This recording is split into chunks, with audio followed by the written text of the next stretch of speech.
So I'm going to talk a little bit about how poetry works and how story and poetry are these tools we have to touch or say what's unsayable in regular language, in regular thought.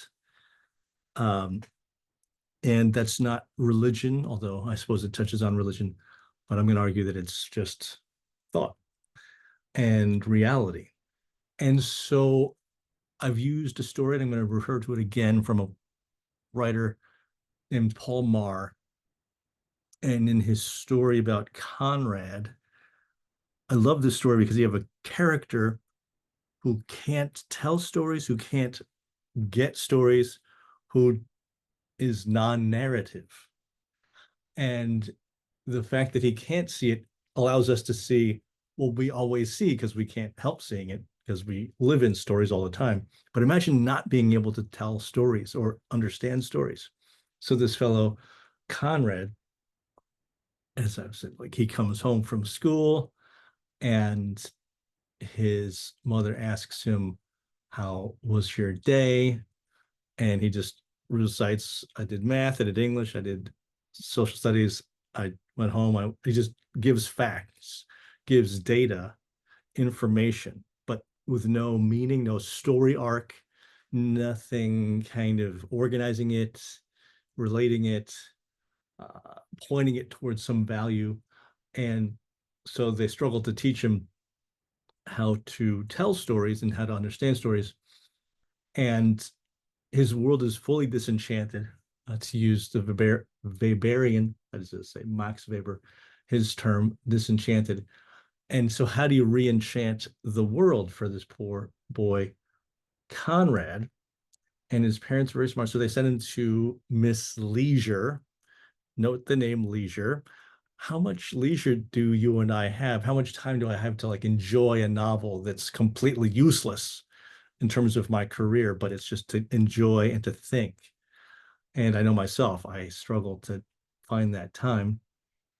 And so she goes to Miss Leisure, and she, in a nutshell, how do I nutshell this? Basically, it's a magic house. So he goes into her house, and even though it's a one-story house from the outside, it's got seven stories once you go up the stairs, and he's kind of amazed, like, this is mysterious. This doesn't make any sense. And the fact that this house doesn't make any sense opens him up. And he's told, okay, take this parcel to my sister upstairs. So he goes up the stairs, and they keep going up and up and up. Finally, the door opens out of nowhere, and there's a owlish figure who speaks a weird language, but he understands it strangely. And but then he falls down this tube and falls back at Miss Leisure's feet. And then she says, "Go down the stairs to my brother."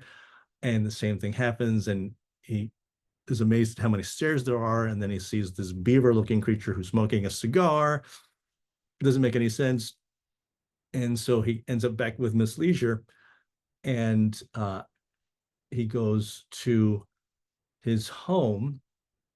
And when he gets home, he sees his parents, and he's excited, and he says, "I have to tell you something. You'll never believe what happened to me." And he proceeds to tell the story of the beaver and the owl, and like, why does this house have this mysterious capacity to have multiple stories, even though it's a one-story house? All this stuff. And so, why was Conrad now able to tell stories, able to get stories? And is it's these things. It's the fact that there was something weird, something mysterious, something fantastic that opened his capacity to grasp stories, to grasp meanings, to grasp significances, whereas before he just saw facts as like brute, simple facts, which it seemed like that was all there was. And I'm arguing, and I think Paul Marr's arguing that our culture is like Conrad in some ways. It's complicated, but in a certain sense, in this sense, it's like Conrad in that we're story deaf, or we don't trust stories. We just kind of like say, well, like those are just kind of opinions, or just poetic BS. You don't really, all we really know are facts and information and verifiable, like measurable stuff. But what about the information that's not measurable, that's beyond, like on the edge of our language, stuff that's like in art, stuff that's in poetry, stuff that's in story. And so that's what I'm going to try to get at here, where we have Conrad. Um, when he tells the story has unity, has connection, and it points to a meaning. There's meaning. There's something beyond just the fact, the material object. And so, what is a story? We can tend to think, well, there's just reality. There's just like the material object, like my water bottle. There it is. Fact. That's reality. And atoms and forces and maybe fields and like, okay, quantum mechanics gets kind of complicated, but it's basically material objects. But there's two other kinds of objects or things, and they're not objects, I guess we can call them things. And I'm not a philosopher, so forgive me, I'm not a precise guy, but anyway, here it is, that there's mathematical principles and there's consciousness. So there's objects, there's the mathematical principle, like there's one object, there's this thing, and if I had two, I could add them up. There's like this mathematical thing that is real, and I can touch it, although it's not a material thing. Math. Consciousness. There's my consciousness of the water. Or, you know, I have tea in here, like the taste of tea, and the sensation of the hot tea. What is that? That's consciousness. There's a lot that goes into consciousness, but that's one aspect of consciousness. And I'm going to argue that with respect to consciousness, I'm going to focus on consciousness, this immaterial thing, this immaterial part of reality, it relies on narratives and on stories in order to function. So that's why, and in a way, are stories an immaterial reality? I don't know. But anyway, I'm just going to say that we need the stories to organize the consciousness. And so Kant, again, I'm not a philosopher, but I've read some Kant, he distinguished usefully between the phenomenon and the noumenon. And the phenomenon is the thing that phenomenons to us, like it's the phenomenal, it's the thing that we can touch and smell and sense.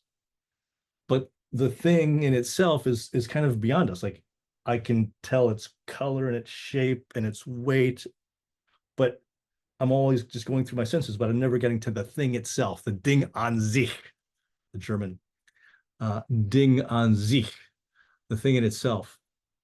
Um, and yeah, okay, that's true. Um, but we're going to get to, and then, but we need language. That's how we, is that how we think? Is how we perceive? I think so. Let me get to Charles Taylor, who defines the transcendent in the following way. Because you have transcendent, which is beyond, and you have the immanent, which is within my frame of reference. And in his book, A Secular Age, he says this about transcendence. He says, transcendence, in other words, is not necessarily linked to God. It can be a sense of something higher, something that calls us beyond ourselves, beyond mere self-fulfillment, towards something greater. Okay, so this is not about God. This is just about something higher, something that calls us beyond mere self-fulfillment. Because I have my self-fulfilling needs, like I need food and I need I need shelter, I need companionship, I need air conditioning right now because it's kind of hot.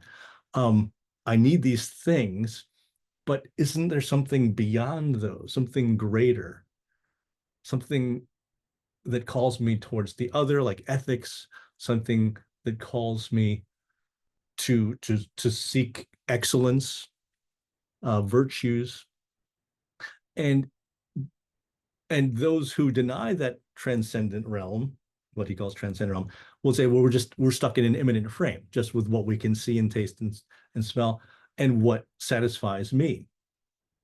He says this about the immanent frame. He says it's the one that accepts no final goals beyond human flourishing, nor any allegiance to anything beyond this flourishing. So human flourishing, just like me satisfying my desire for food, for shelter, for sex, for companionship. Okay, I've had. Is there something else? And the immanent frame says no. That's it.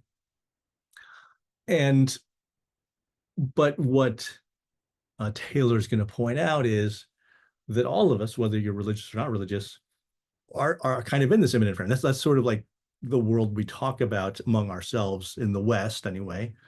Um, that we live in this context that's a secular context. Like I'm a religious person, but yeah, the way I talk and the way I talk in this video is that's the way I generally think, even though I also have a religious viewpoint within the context of that immanent frame. So but I do believe in that transcendence, and that's something that's beyond, and that we're going to get at that it's not just a poetic or opinionable vagueness, but there's something knowledge based beyond the immanent frame. What is the relationship between matter, making my matter again here, and consciousness? Where do they touch? Or like, okay, I'm a matter, I'm a material thing, and I have consciousness. Where does my consciousness touch my matter? And it's mysterious. So mysteriousness is everywhere, even in our scientific world, because does matter give rise to consciousness? You like add more matter onto it, add like some cells onto me, and eventually the consciousness that comes from where? Like um and I'm not going to get, this is a big long discussion, so but let me just say that we don't know. There's no material physics based or chemistry based way that consciousness emerges, and this is like, there's sometimes called the mind body problem. There's like the hard problem of consciousness. So there's all these kind of philosophical and physical questions which really there's no answer to, or people give different answers. Some people just declare that there is no such thing as consciousness because you can't explain it. But that's silly, because of course I'm like conscious right now, and like consciousness is actually the thing we're most sure of. To paraphrase Descartes, like I think therefore I am. I mean, like you start with consciousness. So sorry, I'm keeping fixing my hair because like it's a little bit messy today. And so yeah, consciousness is not measurable by physical instruments. And so let me say a few things about what I mean by consciousness and by this transcendent realm, which consciousness kind of connects us to, I guess. And it's not measurable, as I was saying. It's an immaterial reality that has a meaningful pattern. It has meaning. So I'm trying to get at like, where does meaning come from? If it comes from anywhere, and I'm going to argue that it does. So first of all, this transcendent realm is an immaterial reality with a meaningful pattern. Okay, number one, immaterial reality with a meaningful pattern. Secondly, it is transformative, which means it leads me to be more fulfilled, to live more fully. So we were talking about like this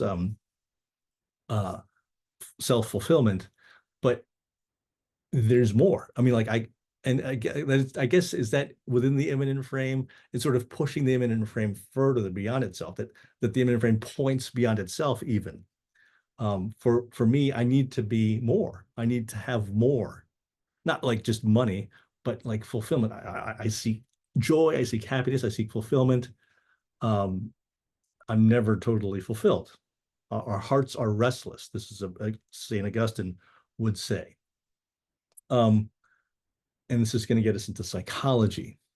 So I had number one, number two is transformative. Number three, transcendence affords connection and the forming of human bonds. So part of me being a human knower means I need to be bonded to other people. I can't just be a hermit. Uh, I it's part of like even my thinking is relying on other people. Like the fact that I have language, the fact that I can have conversations, the fact that I can like test things off of other people to get more knowledge. Um, that's and connect. If you're not connected, you're really in trouble. You're going to be like going insane, actually. So yeah. So those are the three things. Immaterial reality with meaning is transformative. Number two, and affords connection. Number three. And so it's really cool and useful to look at the case of Conrad, the unstoried, the unnarrative person. Of course, there's no such thing as that really, but it's cool to sort of do a thought experiment and sort of see like, yeah, how do you get to story? How do you get to the emergence of these storied meanings? And it's this, he perceives this signal. If you think about your reality as like a combination of noise and signal, like we peer out into the universe and we're getting like radio waves and ultraviolet rays. It's like a bunch of noise. It doesn't mean anything until you get a signal. Ding, ding, ding, ding. And like, oh, is that an alien? Or is that like, what are they called? There's certain stars which rotate and it's like a pulse. I think it's a pulsar. Like there's a signal there. There's something that means something. Um, or sometimes maybe we might find some aliens talking to us, like, "Hello, how's it going?" Whatever the signal is. Um, and so I'm saying that the world has signal. It has meaning.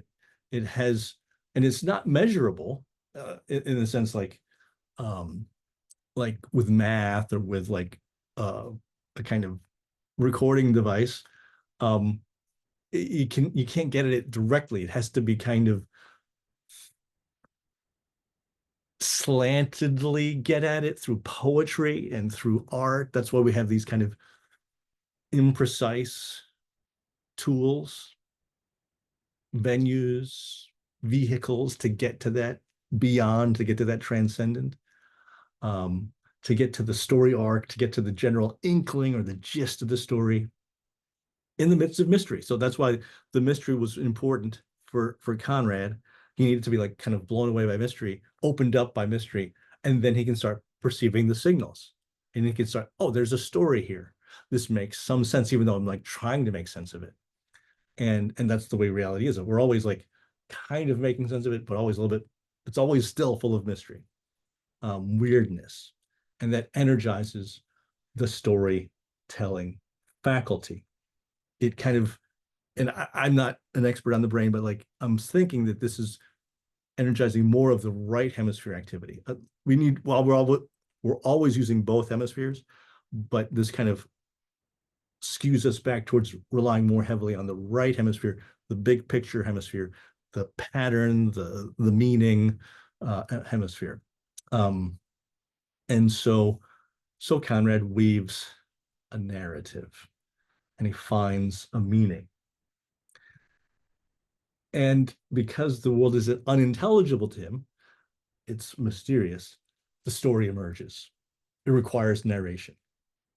And thinking about the history of the world for a second, um, I would argue, and I've said this before, that the Enlightenment in the 1500s and 1600s, the scientific revolution and everything else, we as a culture tended to say I don't need those old stories anymore. Or I don't really, they're kind of a nice decoration, like on inside of a church, but they don't really tell me anything real. And they're nice kind of entertainment, kind of like a little video game or something to get my mind off of reality, but it's not really reality. And so we kind of weaned ourselves from the Greek and Roman and Norse myths and from the Judeo-Christian myths and the Muslim and the Hindu myths and stories. And we focus more on science and technology. We thought, like, these are the things that are going to give us meaning. We don't need those stories and myths.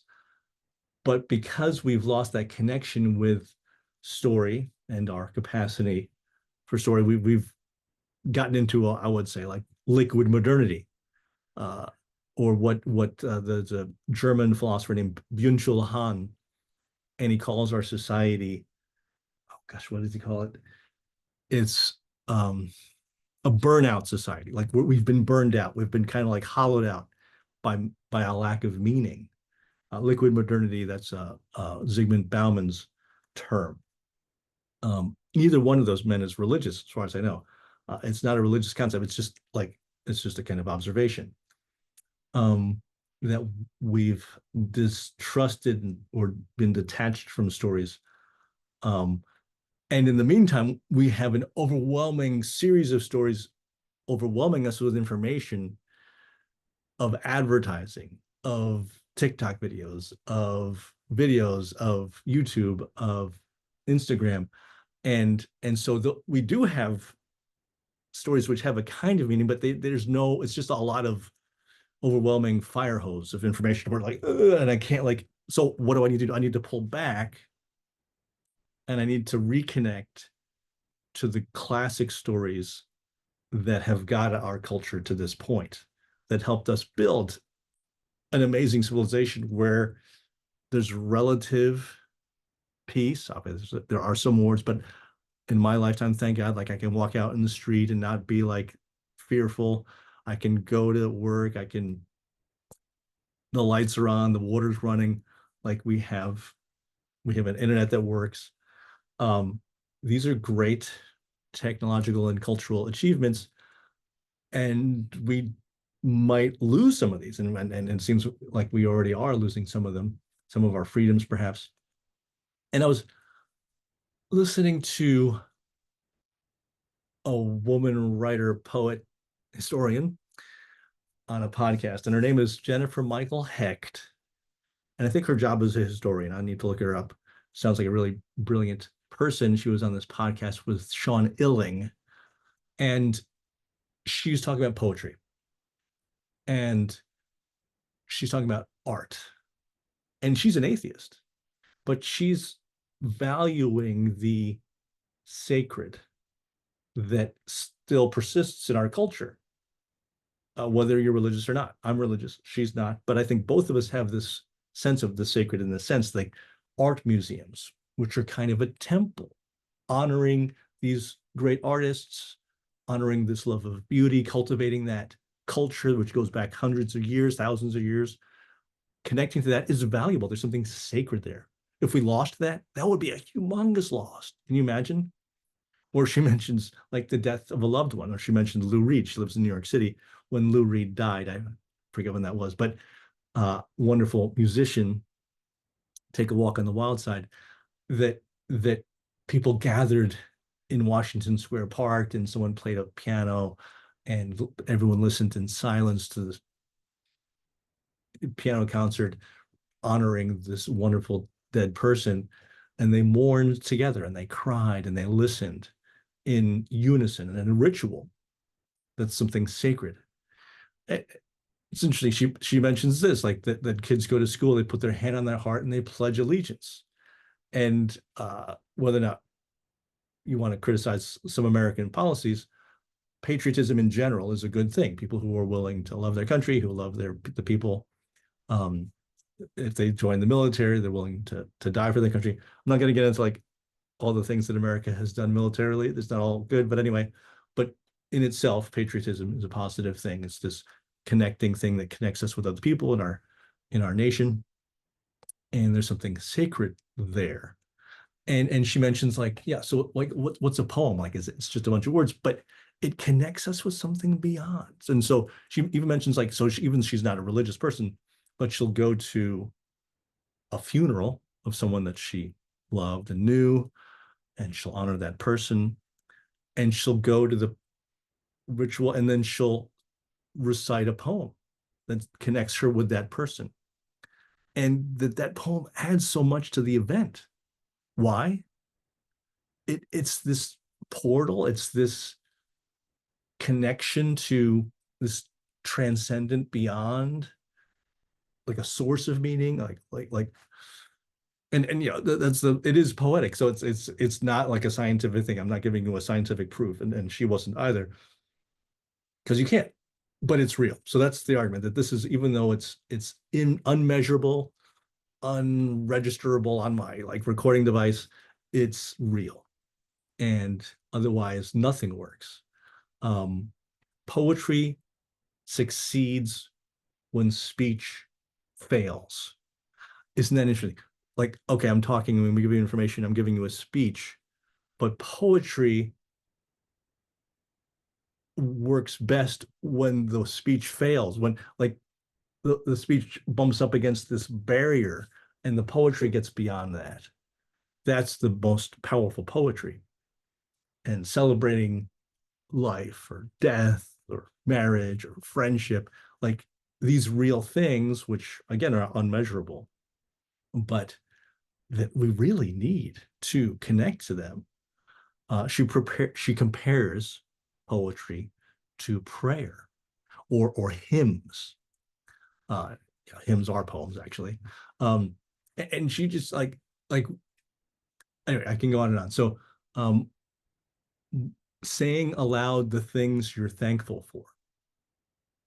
And in fact, when she's talking to Sean Illing, I don't know Sean Illing's background. I just kind of stumbled on this podcast, but he was an atheist, and he says, "I'm no longer an atheist. I'm an agnostic." And she says, "Okay, how did that happen? What does that mean?" And he says, "Well, as I've gotten older in life, I've had some experiences which made me less certain that I knew what was going on."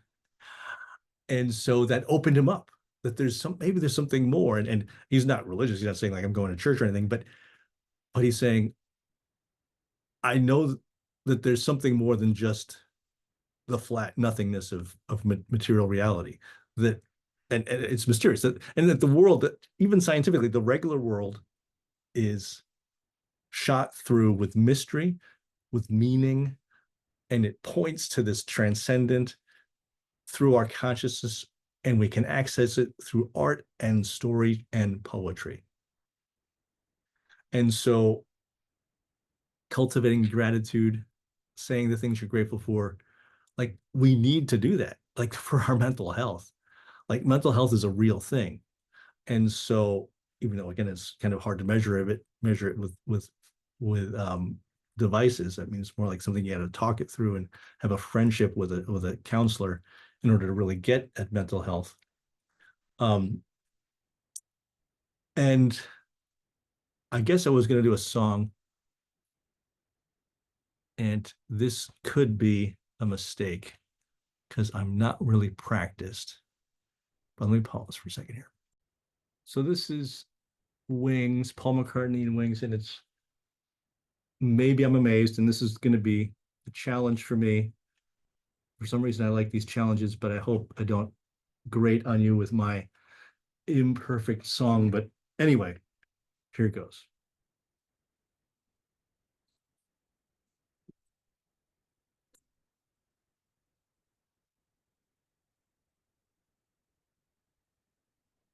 Maybe I'm, oh, it's really high. Baby, I'm amazed at the way you love me all the time. Baby, I'm afraid of the way I love you. Maybe I'm afraid of the way you hold me outside. You hung me on a line. Maybe I'm amazed at the way I really need you. Maybe I'm a maybe I'm a lonely man who's in the middle of something that he doesn't really understand.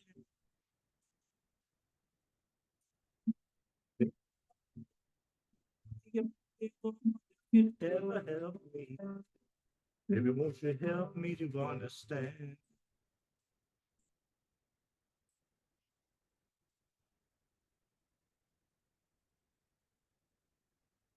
There's a guitar solo. I'm going to skip that. Maybe I'm a lonely man who's in the middle of something that he doesn't really understand.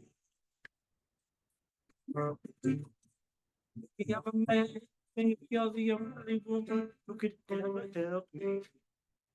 Maybe you should help me to understand.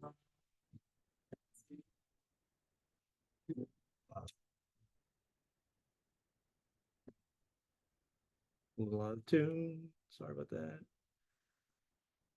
Maybe I'm amazed at the way you hold me all the time. Maybe I'm afraid where I leave you. Maybe I'm amazed at the way you help me sing my song. You're right there when I'm wrong. Maybe I'm amazed at the way I really need you.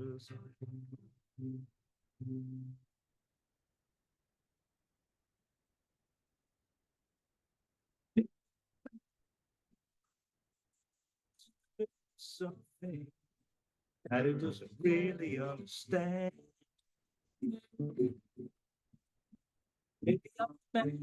Maybe I'm the only one who can ever help me. To help me to understand.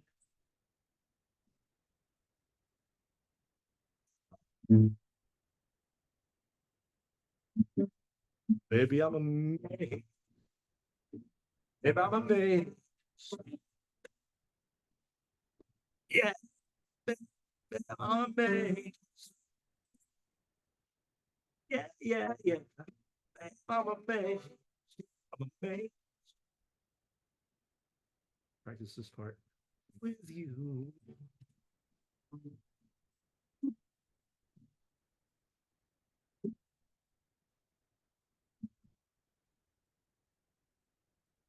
And so, why am I doing that song? Besides the fact that I just like it. Uh, well, let me analyze a little bit of it. Can I share the screen here? Let's see if my computer will help me share Google Chrome. And so, yeah, so let's look through this song here. And, we got a man who's in the middle of something, uh, and he's amazed at the way he loves his his wife, uh, and how she loves him. And he's afraid, because love is like this thing that's a little bit scary. It's something you can't control. Uh, you pulled me out of time. You hung me on a line, and I really need you. And so we were talking about the importance of human bonds and how the transcendent gets us to forge those connections, those bonds. Um, he's a lonely man who's in the middle of something he doesn't really understand. Okay, like so the world is mysterious. We don't really understand it, and that's okay. That's what the philosopher needs to be open to, the philosopher and the poet. Um, and you got to help me understand. Um, and let's jump down further at the way you're with me all the time. I'm afraid the way I leave you. I'm amazed at the way you help me sing my song. You right me when I'm wrong. At the way so because he's got to sing, he's got to tell his story. We need other people in order to like even find that song and find that poem that we want to create content, create a meaning, create a story, and he needs help to understand that. Um, and he's amazed, and so that's my take on Paul McCartney and Wings and Maybe I'm Amazed, and how we need that amazement, we need that wonder, we need to reach out to the transcendent through poetry, through art, through story, and cultivate that love of stories, cultivate that time with stories. And I'm a big fan of reading books, get away from like the constant distractions that fragment our capacity to contemplate what's real, to contemplate what's real, like the real world. And so that's my word to you today.